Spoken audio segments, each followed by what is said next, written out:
Yun ang pinakamagandang balita doon. Pero kailangan niyang i-sustain, ayusin ng Pilipinas, mga kababayan ko.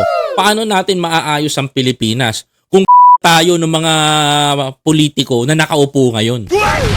Hindi, literally, mga kababayan ko. Kaya kung sabihin yan, paano natin maaayos ang bansa natin, mga kababayan ko, kung tayong mga Pilipino ay ng mga taong politiko na binoto natin, mga kababayan ko, na pinagtatakpan ng mga kumukuha ng mga pondo ng pera ng taong bayan, pinagtatakpan yung mga ganito sa opisyalis natin, at hindi isinisiwalat yung katiwalian, mga kababayan ko. 'Di ba? Yung kanya-kanyang takipan because of the public for the self-interest, mga kababayan ko.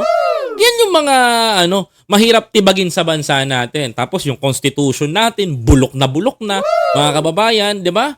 Sa ngayon, mga kababayan ko, iilan lang politiko nakikita ko na matino, mga kababayan ko, sa paningin ko. Yes, mga kababayan, I'm sorry for the other politician, mga kababayan ko. Bili lang sa kamay ko ang mga matitino. Alam niyo kung sino? Si Hontiveros, mga kababayan ko. Si Binay, mga kababayan. Si Mayor Nancy, mga kababayan ko. Sino yung isa, mga kababayan ko? Si Win Gatchalian, si Grace po, mga kababayan ko. 'Di ba?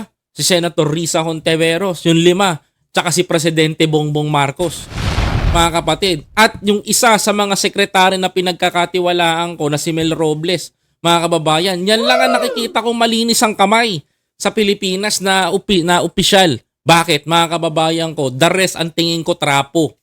Bakit, mga kababayan? Kaya naman natin gawin na i-zero billing yan eh.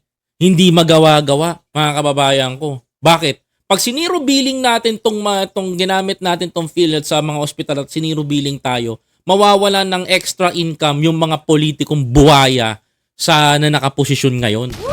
Hindi, masakit man tong sabihin na galing sa akin, pero this is true, mga kababayan. Kaya naman natin eh.